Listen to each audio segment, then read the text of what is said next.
Through the window, I witnessed a murder, but the police said I was lying. A few days later, the victim came back to life. And I became the murderer. I rushed home in terror, hiding under the covers, trembling.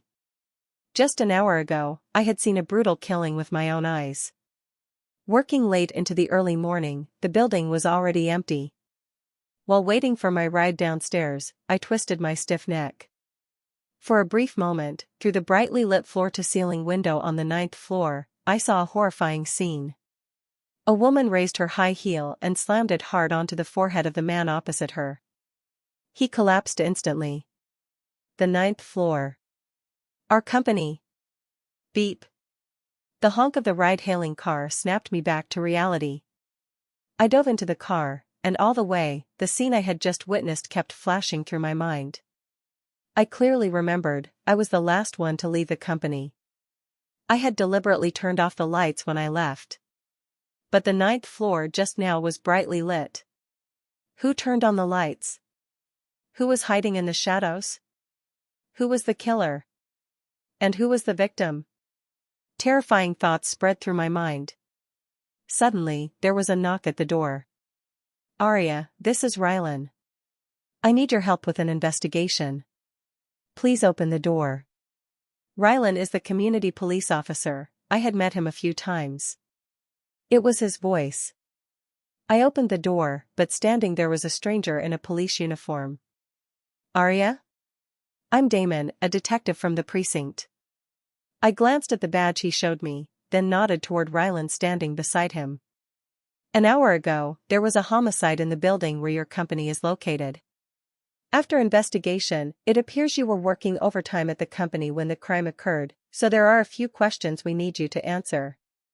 I took a deep breath, and the scene I had just witnessed flashed before my eyes again.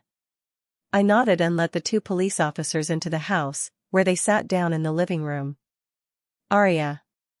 Damon called my name again, his eyes scrutinizing me. Yes. You didn't seem surprised at all when you heard about the murder just now? Damon's raised eyebrow told me he was skeptical. I took a deep breath. Reason told me I had to tell the truth. I saw it. Saw what? I grabbed my cup and took a few sharp gulps of water. I was waiting downstairs for a car. I saw on the 9th floor a woman kill a man with her high heel. I recounted everything I had seen tonight in one breath. I was certain I was hiding nothing. The atmosphere suddenly turned eerie. Damon didn't respond, his expression still unreadable as he scrutinized me. His gaze slowly shifted from me to every corner of my room. Finally, it stopped at the doorway. I followed his eyes. Damon was looking at my shoe rack. Arya, you're lying. I'm not. I shuddered, instinctively blurting out a denial. What on earth was this cop talking about? Damon smiled slightly, leaning forward, his face pressing even closer to mine. You said earlier that you were waiting downstairs for the car when you saw the murder through the glass? I nodded. Yes. From that far away, you can clearly confirm here that what you saw was on the 9th floor? I took a deep breath. Indeed, it was somewhat unbelievable. I'm sure, because it's my company, and our company's floor-to-ceiling glass has a special company logo sticker, so I could recognize it. Damon nodded, seemingly accepting my explanation. All right, then, from such a distance, how could you be sure it was a woman, holding high heels, and that she killed a man by banging? This time, I was stunned. Seeing the triumphant look on Damon's face, like a hunter who's just lured in his prey, I realized I was being led into a trap. Since Damon walked in, he only mentioned that a murder had occurred at the company, without revealing anything else. Yet now, I could describe everything clearly. It felt just like a scene from a crime drama I had watched. But what I said was exactly what I had seen. Why I could see it so clearly, even I couldn't explain. My patience began to wear thin. I saw it myself. I'm a woman, I'm very sensitive to high heels, and the lights in the room were bright. Those two were pressed right against the glass, and I was wearing contact lenses. It's not surprising I could see clearly. The one holding the high heels was wearing a skirt, and the one who got hit was in a suit. It can't be that the man was wearing a skirt and the woman a suit, right? I countered with a series of questions. Damon pursed his lips and nodded. Are you trying to hide your nervousness? I frowned. What do I have to be nervous about? Seeing a murder with your own eyes, and you're not nervous? Damn it. He tricked me again. Time and air seemed to freeze. After what felt like an eternity, the questioning finally ended. I saw Damon and Rylan off and let out a breath. From the interrogation, I learned the victim's identity. It was Selim, the head of the company's HR department. That old man was greasy and notorious in the company as a lecher. The female employees in the company had all been taken advantage of by him to some extent, and I was no exception. For some reason, when I found out he was dead, I felt a bit of schadenfreude. As I was getting ready to sleep, I received a WeChat message. The moment I opened it, I instantly felt my hair stand on end. Iron Man, you should lie to the police. I screamed in fright and dropped my phone. Iron Man was Selim's WeChat name. But wasn't he dead? After a few seconds of shock, I tremblingly picked up the phone. I opened Selim's profile picture and deleted his WeChat. After a series of actions, I finally breathed a sigh of relief. Glancing at the time, it was nearly 4 a.m. Exhaustion overcame fear, and I fell asleep. The next day, I was woken by my phone alarm. Opening WeChat, I saw someone had requested to add me. The moment I saw the requester, all my drowsiness vanished. The requester was Iron Man. There was a message after it, "Why did you delete me?" I was trembling all over with fear, tears swirling in my eyes. Suddenly, I remembered the phone number Damon had left me yesterday and hurriedly called it. After 2 rings, Damon's steady voice came through the line. "Arya? It's me. It's me. Selim. Selim isn't dead." I cried and shouted, incoherent. Damon paused for a few seconds. "What did you say? What's wrong with Selim?" "He sent me a WeChat message." He really sent me a message. By this point, I was already sobbing uncontrollably, unable to speak any further. Damon promised he would come right away. I hung up the phone and hid under the covers, waiting. It was 7 a.m. I was renting a place in the old campus area, and outside the window, the sounds of children heading to school had already begun. My heart gradually quieted along with the morning bustle. About 20 minutes later, there was a knock at the door. I excitedly prepared to open the door, but the moment my hand touched the lock, I hesitated. I squinted and leaned close to the peephole. Just one glance, and I was so terrified that I collapsed to the floor.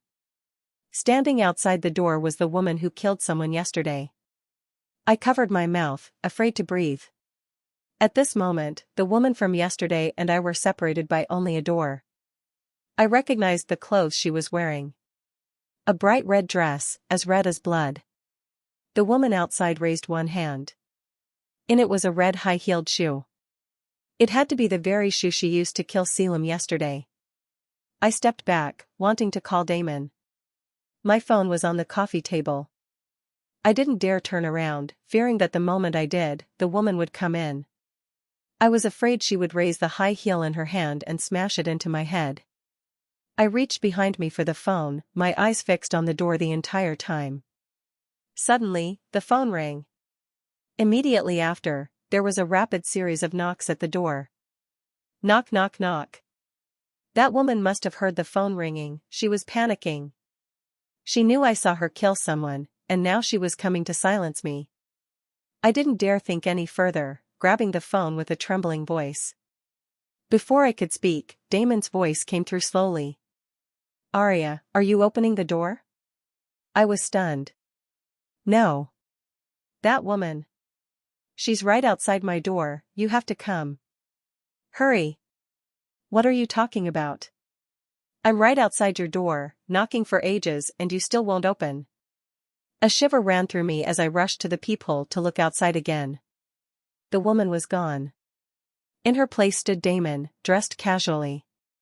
I hurriedly opened the door and grabbed Damon inside. The moment I closed the door, I instinctively looked around. No one was there. "What's wrong with you?" Without his police uniform, Damon seemed much gentler. Probably sensing my nervousness, he asked before even sitting down, "Just now, that woman came, I saw her standing right at my door." Damon's face twitched slightly, his brow furrowing as he looked at me. "No one." "I knocked at the door for a long time, but there was no woman like you described." I took a deep breath.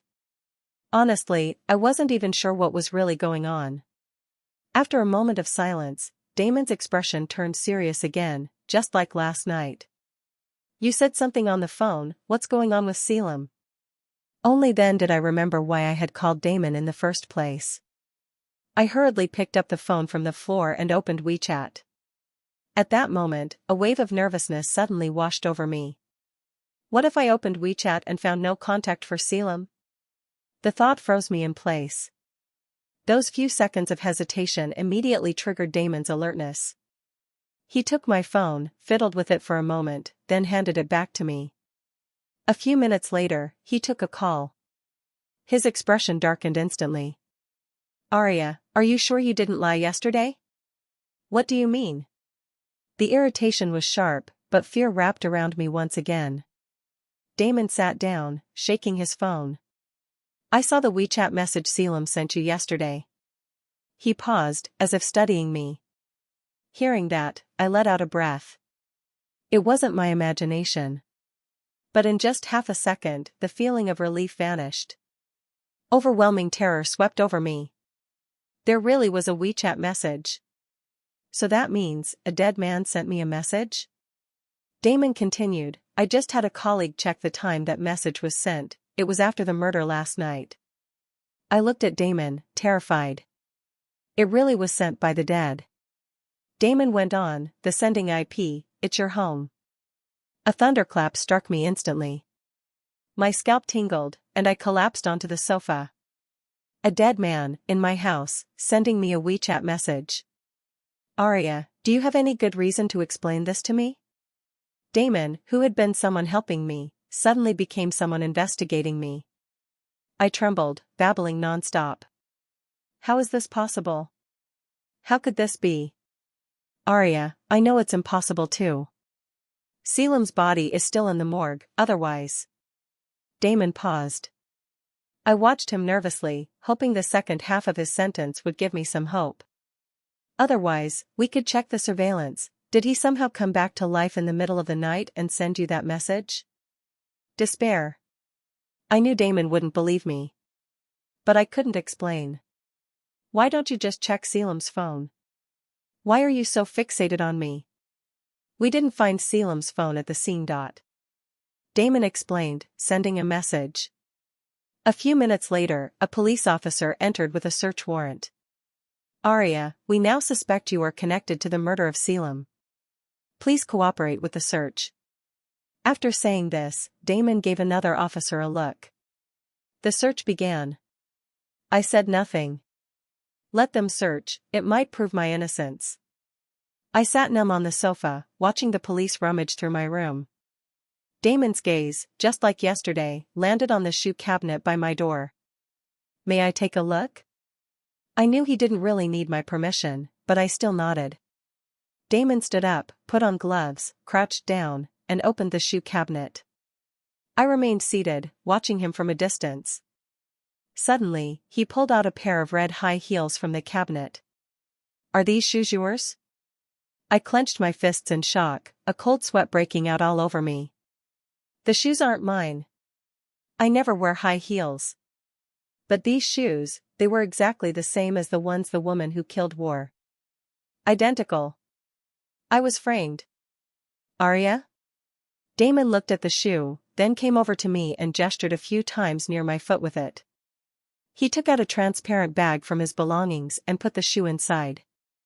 Another officer had finished the search, and the two of them left. Damon didn't restrain me in any way, I was still free. I grabbed a bottle of ice water from the fridge and drank it all in one go. I needed to stay calm. Damon was a cop, and naturally, he would only believe what he saw with his own eyes. He wouldn't believe me. I had to prove myself. I slowly recalled everything I saw yesterday, gradually sorting through my thoughts. From witnessing the murder scene to returning home, there was an hour in between. Soon, the police came knocking. After the police left, I slept for about 3 hours before receiving a WeChat message from Selim. Damon said the message was sent after Selim's death, and the location was at my home. I took a pen and wrote down everything I had pieced together. Suddenly, a thought flashed through my mind. I froze, my body trembling again. I arrived home an hour after the murder, and shortly after, the police came. It was late at night then, and the building should have been sealed off. Logically, the earliest anyone could have discovered the body would have been after people started arriving at work in the morning. So how exactly did Damon know about the murder? And how did he find me so quickly? The thoughts I had carefully organized fell into chaos once more. I decided to stop thinking about it for now and not to reach out to Damon proactively. As the time to go to work approached, I hesitated for a moment but ultimately chose not to take leave. After all, office gossip was the best source of clues. I took a taxi to the company, and sure enough, it was bustling. I had prepared myself to be surrounded by people since I was a witness. To my surprise, no one seemed to notice my arrival. Walking into the lobby, I looked around. The crowd coming and going was just as usual. Everyone was busy with their own affairs, seemingly indifferent to the murder that happened last night. Only when I stepped into the crowded elevator did my heart settle a bit. Watching the floor numbers change, from 1 to 2, inching closer to the 9th floor, the tension crept back. Ding! The elevator doors opened. As expected, it was lively. I heard it was Selim. That old pervert. He must have messed with someone he shouldn't have. I heard his head was all deformed, with a big dent. Terrifying. Don't talk nonsense. Did you see it yourself? Colleagues gathered in the elevator lobby, whispering and speculating. Seeing me arrive, Lyra from my team came over and grabbed me. Weren't you working late last night? Come on, tell me, do you know any inside scoop? I made a sound and craned my neck to look into the office area. Part of the office was cordoned off with police tape, and 2 officers stood nearby. It seemed the police had already finished collecting evidence. Selim is dead. You can't possibly not know such a big thing. I withdrew my gaze, intending to nod, but at the last moment, I feigned surprise. Who died? Seeing this, Lyra recounted in detail the scene she encountered that morning when the police were collecting evidence. I had no interest in listening, I only cared about the outcome. Seeing my silence, Lyra lost interest and left. The crime scene was sealed off, and we were forced to move to the office area across the street to work. All day, my mind was on the sealed-off area opposite, and I did nothing. With work piling up, I had no choice but to work overtime. At exactly 6 p.m., watching my colleagues leave one by one, I made up my mind. I had to get inside the scene and take a look. The office area quickly emptied. Taking advantage of a bathroom break, I glanced at the sealed-off zone. The police were still there. After returning, I hid under my desk. Having barely slept the night before, I fell asleep while waiting. In the silence, the corridor suddenly echoed with the clatter of footsteps. I woke up with a start. The sound of high heels. I lay flat on the floor, peering out from the gap under the table. At the other end of the gap, a splash of bright red. I was so nervous I dared not breathe. It was the high heels. That pair of red high heels pressed tightly against the edge of my desk. Someone was standing right next to my desk. It was that woman. It had to be her. She came to my house this morning. Just on the other side of a door from me. She wanted to kill me to silence me, but she failed. Now, she's here again. Just separated from me by a table partition. I listened quietly, hoping she wouldn't find me. After an unknown amount of time, the woman suddenly shouted, "Stop hiding, I know you're there." My heart nearly jumped out of my chest. I was done for. My mind raced, trying to decide whether to keep hiding or run immediately. When I was at a loss, suddenly, the sound of high heels grew fainter and fainter. She left? I still didn't dare to go out. Lying on the floor, I watched through the gap in the table. The red figure moved farther away. The woman was heading toward the area where the murder happened yesterday. The murder scene was separated from my current location by an elevator lobby. I struggled to control my terror, slipped out from under the table, grabbed the scissors on it, and quietly stepped outside. The woman was already out of my sight. I crept into the elevator lobby and hid in a corner. I deliberately observed the 4 elevators. One of them was stopped on the 9th floor. If danger came, I could rush over first and press the button, maybe I could escape. Having made up my mind, I got ready to sprint, back against the wall, peeking inside through the glass door with a side glance. From this angle, I could just see the area where the murder had taken place. But just as I turned my face away, on the other side of the glass door, a pair of eyes burst open, staring straight at me. I was so scared that my whole body went limp. A man, his face covered in blood, was slumped dead on the ground, a huge dent in his forehead where his skull had caved in. His face was drenched in blood, making it impossible for me to recognize him. On top of the man, a woman was straddling him. The woman was holding a high heel shoe, smashing it down on the man's forehead again and again. Thud. Thud. But the waistline of the glass door just happened to block the woman's face. I couldn't see what she looked like. Had that woman killed someone again? This time, who was the victim? Suddenly, the woman stopped hitting.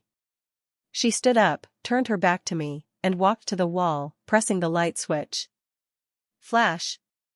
The entire office area was instantly flooded with light. The woman stood up again and slowly walked over to the man's side. She raised the red high heel in her hand, mustering all her strength, aiming at the large dent on the man's head.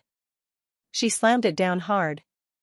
I was already paralyzed with fear, tears uncontrollably streaming down from the corners of my eyes. I wanted to run, but I was too weak to get up. I wanted to turn my head, but my body was too weak to obey. I could only press my face against the wall, my gaze forced to follow the woman's every move. After the last strike, the man showed no sign of life. The woman stood up, slipped on her high heels, and picked up the phone that had fallen from the man's pocket. She slowly walked to the floor-to-ceiling window, seemingly looking at something. Soon, she turned off the lights again. The sound of high heels tapping on the floor echoed once more, growing closer to me. She was walking toward the door. She was about to reach my side. The elevator lobby lights were voice-activated.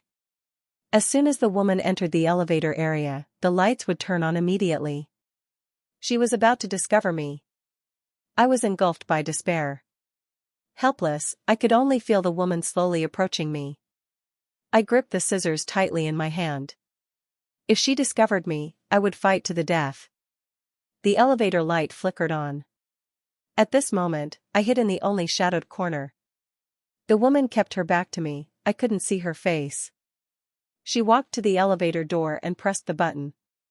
The elevator door slowly opened, and she stepped inside. I watched it all, nervously swallowing. If this woman turned around inside the elevator, I would finally see her face clearly. I pulled out my phone, opened the camera, and aimed it at the elevator. I had to capture her face. Ding, the elevator doors closed. That woman never turned around. A few seconds later, the elevator light automatically went out. Summoning all my courage, I leaned against the wall and stood up. The moment I stood, a cold sweat broke out again. That dead man was still in the room just one door away from me. He lay there, his eyes still wide open. At this moment, he was watching me. I didn't know whether I should run or go check on the man. The only thing I knew was that I couldn't call the police. They wouldn't believe me. After a few seconds of thought, I decided to leave. Everyone at the company knew I was working late. But no one knew I had seen everything. If I didn't say anything, no one would know how the murder had unfolded. I frantically pressed the elevator button, and the doors immediately opened. I rushed in and pressed the button for the first floor. I exited the lobby, dashed across the street, and hailed a taxi. Once home, I opened the door and crawled into bed. Finally, I was safe. As my emotions slowly settled, there was suddenly a knock at the door. I jumped up with a start. "Who is it?" "Arya, it's Rylan. I need your help with an investigation. Please open the door." I was stunned. Rylan was here again? I instinctively assumed it was about the Selim case, so I went to open the door. I opened the door and sure enough, there was Damon. He looked at me expressionlessly. I said, "What do you want to ask this time?" Damon paused for a moment, then raised his police badge at me. "Arya? This is Damon from the precinct's homicide unit. An hour ago, there was a murder in the building where your company is located. After investigation, it appears you were working late at the office when the incident occurred, so I have a few questions for you." I was stunned. Why did this scene feel so familiar? Why did Damon look like he didn't recognize me at all? A murder in the building? I rushed to the coffee table and grabbed my phone. The date displayed was, unbelievably, yesterday. I had gone back to the day Damon first came to question me. I couldn't believe what I was seeing. But Damon's expression wasn't fake. He truly didn't know me. I let them into the apartment, knowing exactly what Damon was going to ask next. Panic set in. Yesterday, I witnessed the murder and told Damon everything I saw. But just now, everything had changed. From watching from downstairs at a distance, I had become separated by just a single wall today. I watched the woman kill the man right before my eyes.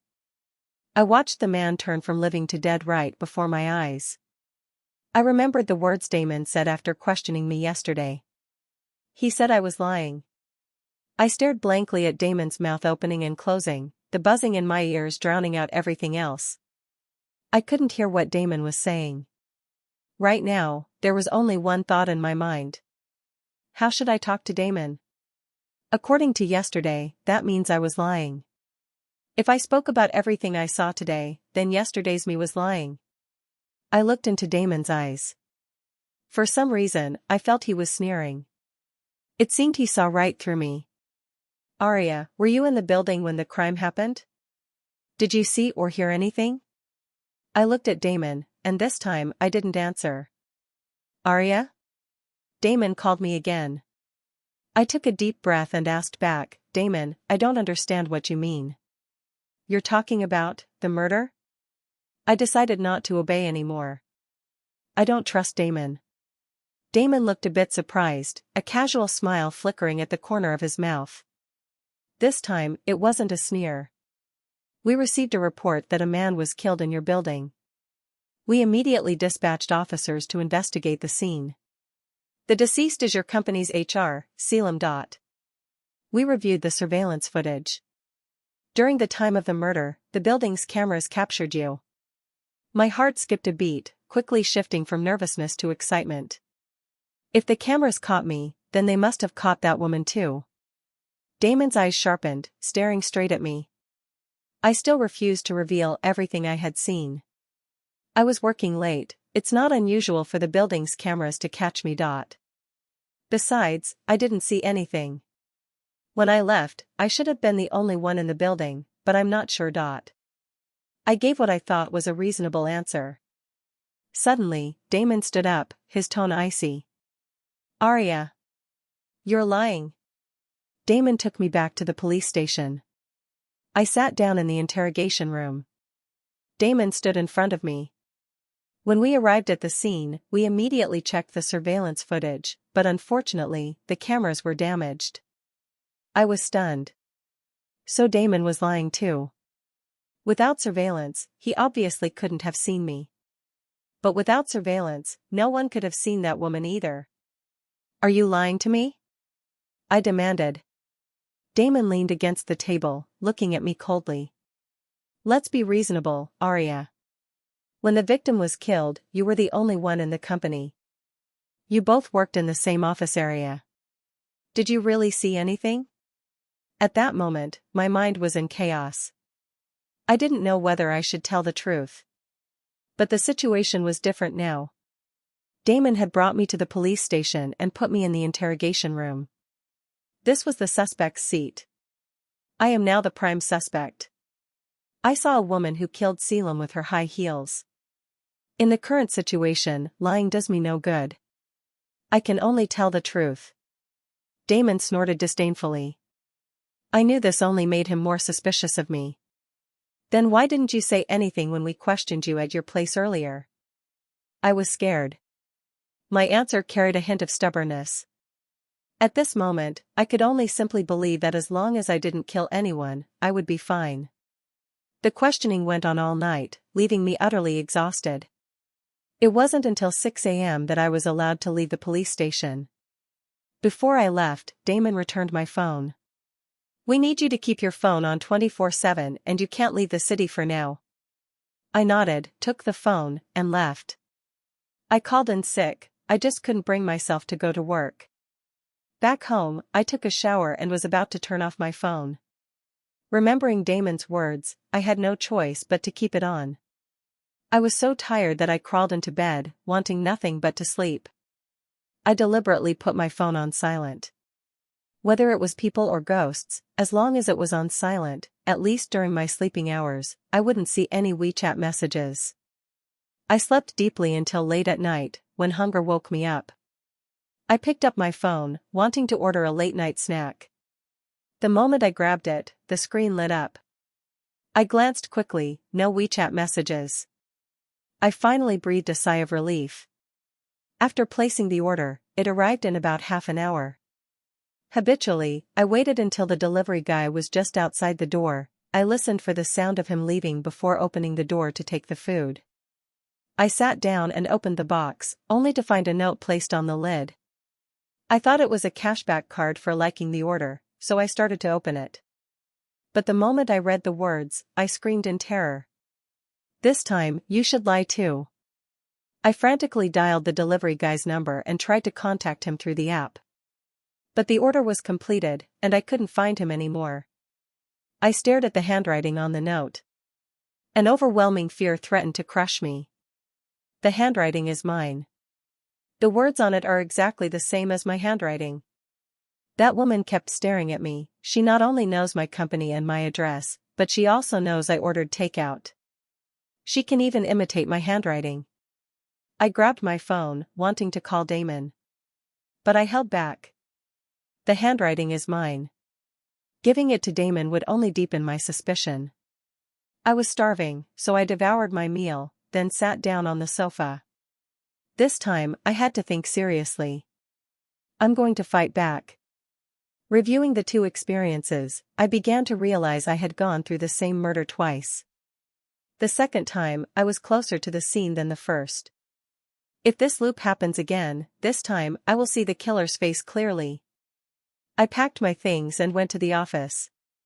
Just like last time, my colleagues were buzzing with gossip, and Lyra pulled me aside to ask what was going on.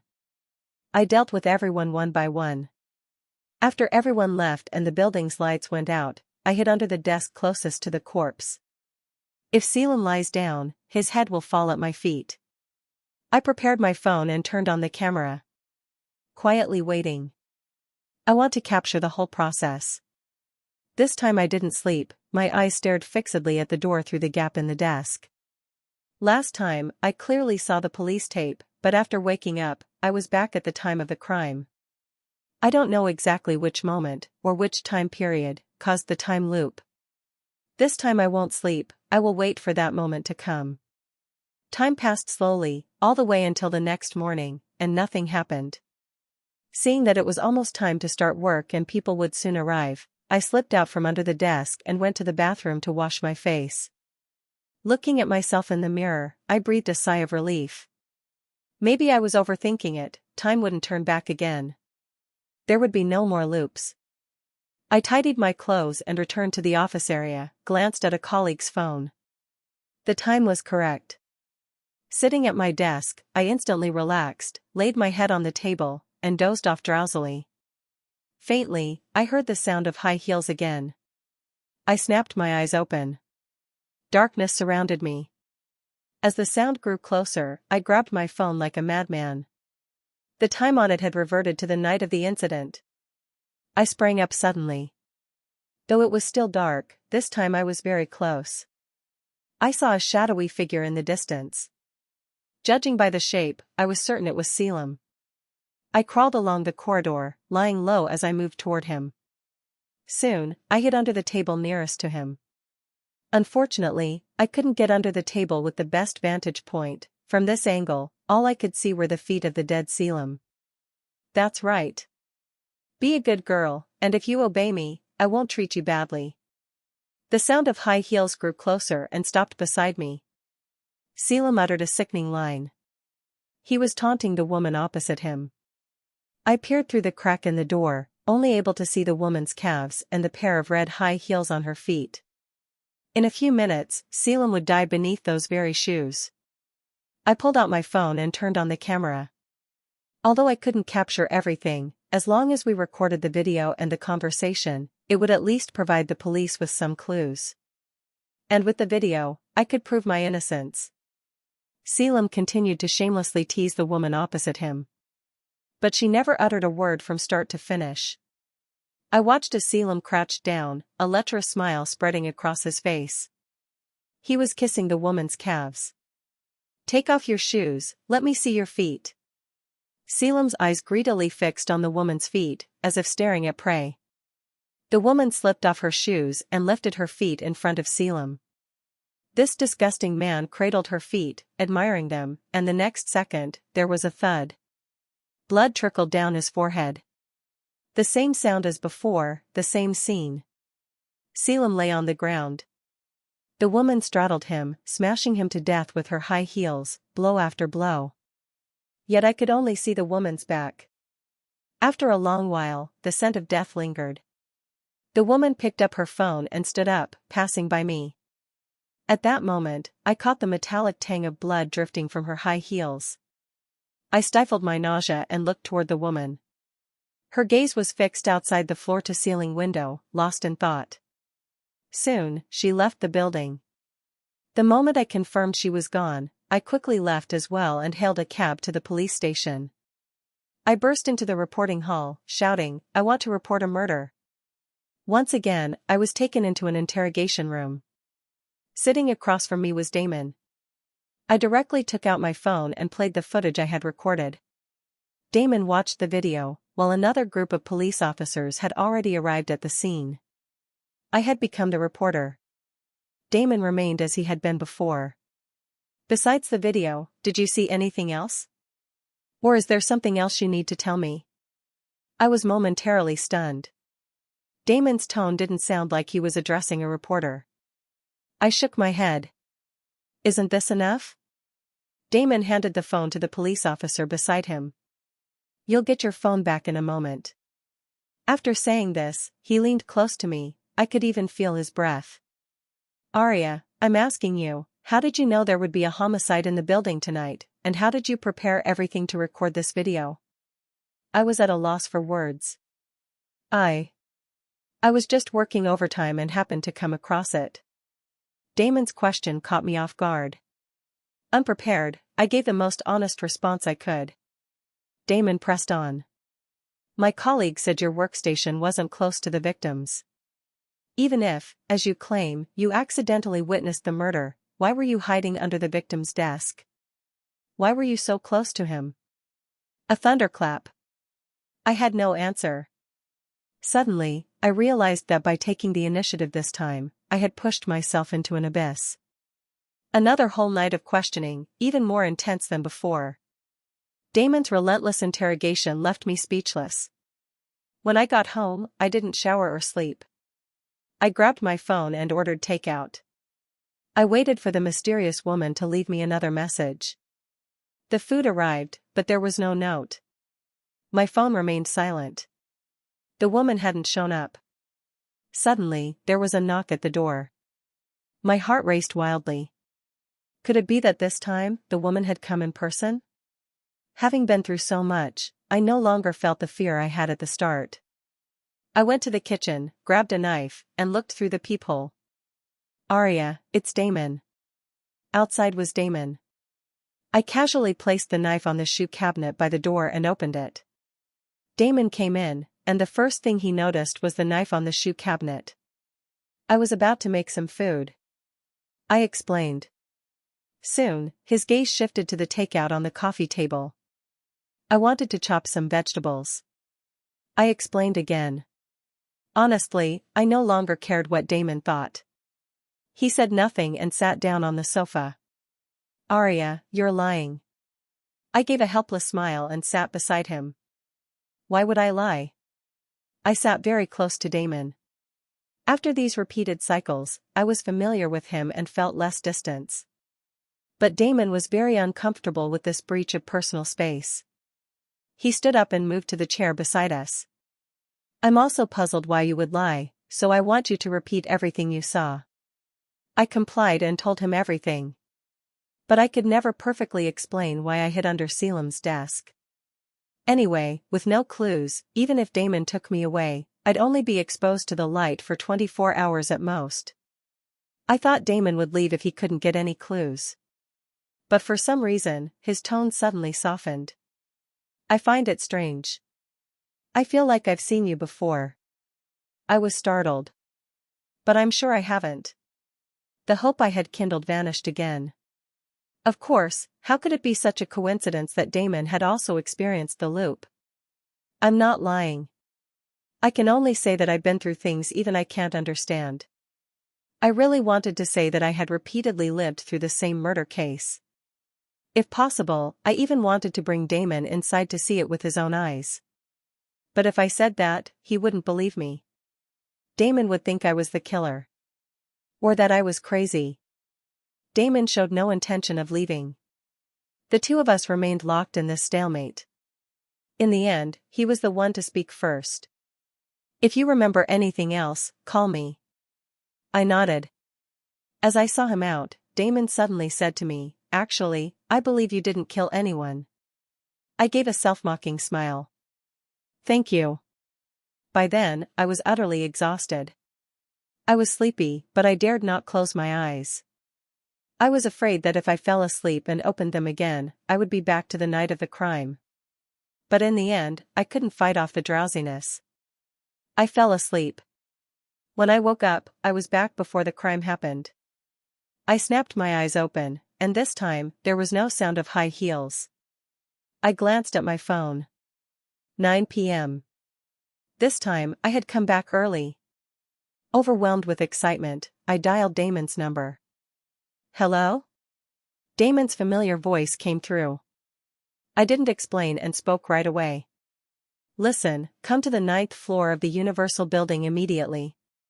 Someone's about to be killed here. After saying that, I hung up the phone directly. I couldn't give Damon a chance to doubt me. I was betting he would come. Pocketing the phone, I began to plan what to do next. Suddenly, I felt a gust of wind rush past me. Instinctively, I tensed up. Someone was behind me. I tried to turn my head. Suddenly, a hand covered my mouth.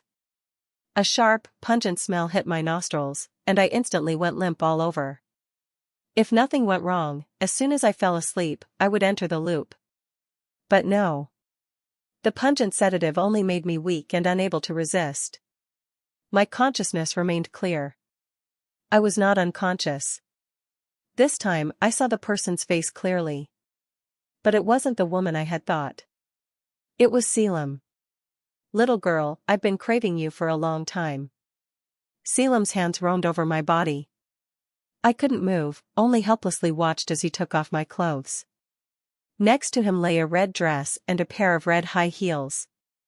You little girl, with such a great figure, always wearing casual clothes every day. A woman should dress sexy. Selim took off my clothes and slipped the dress over me. Then he lifted my shoes off again, cupping my feet, greedily admiring them. In that moment, I thought of the image I had once seen, him lifting that woman's feet. Fear, shame, mixed with anger. A complex swirl of emotions burst from my mind, spreading through every inch of my body. But I couldn't move. Like a puppet, I was at his mercy. I could only watch helplessly as I lost my innocence. Selim's madness came to an end. The drug's effect slowly faded. I tried to move, turned my head to look at Selim. I thought I would cry. But I didn't. Little girl. Didn't expect you really were a little girl. Exciting. So exciting. Selim, like a beast licking blood, savored everything that had just happened. I got up and looked at him. I want to go to the bathroom. He sneered lecherously. Don't think about playing tricks, I took photos just now. If you dare call the police, I'll post them online. I ignored it and went to the bathroom. I washed my face and looked at myself in the mirror. Red dress, red shoes, and eyes reddened with fury. I'm going to kill him. Leaving the bathroom, I walked slowly in my high heels. The click-clack echoed through the dark office. No one was inside, Selim was hiding. Stop hiding, I know you're there. I shouted. Sure enough, Selim emerged from the shadows.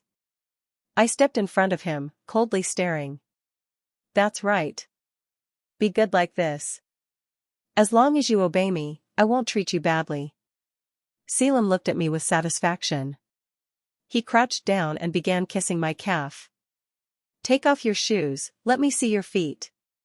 I lifted my leg, slipped off the shoe, and held it in my hand. I raised my foot in front of him. The next second, I swung the high heel I held and slammed it down hard. Selim was dead. I killed him.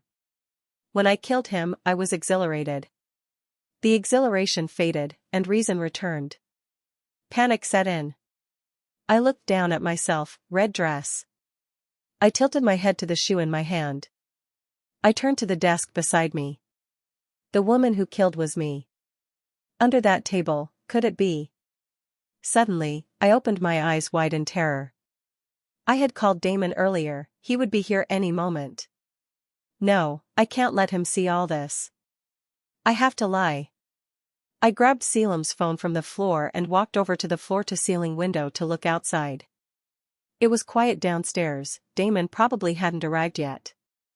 I quickly left the building, took a taxi home, entered, took off my high heels, and put them in the shoe cabinet. First, I deleted all the photos of me from Selim's phone, then I opened my own WeChat profile picture. At that moment, I hesitated. If I fell asleep again, could I return to the loop? If so, I could change the fact that I had killed someone. I found some sleeping pills, swallowed them, and waited. I fell asleep, but the overwhelming tension woke me up quickly. I was still myself. I hadn't re-entered the loop. I realized the worst outcome. Holding Selim's phone, I sent a WeChat message, "You should lie to the police." I wanted to warn myself. Soon after, the message was deleted. Panic set in. I sent a friend request, "Why did you delete me?" After doing all this, I suddenly understood. I was scared by another version of myself. I didn't have time to change clothes, so I left the house wearing a red dress and hid in the stairwell. I forgot that the red high heels were still in the shoe cabinet. But I wasn't at ease. I returned to the doorstep and started knocking. A wave of dizziness hit me. The phone's time quickly jumped to the day after the incident. I watched everything before me fast forward like a movie. Damon appeared, then left. Another wave of dizziness. The delivery guy arrived, and I slipped a note inside. Time seemed to glitch, and as a bystander, I witnessed firsthand the terrifying events I had gone through earlier. No. I have to explain it to myself in person. I went back to the door and started knocking frantically. That foolish woman inside. Why won't she open the door? Someone's coming. It's Damon. I hurriedly hid and watched him enter the room. Everything before my eyes began to fast forward again. Damon came out and said to the door, "Actually, I believe you didn't kill anyone." Damon left. I knew I would fall asleep immediately once inside. There was no time. I was destined to become a murderer. In that moment of despair, I suddenly felt a hand gripping my neck tightly from behind. In that suffocating moment, I saw a face. Little girl, this time, I won't let you kill me again.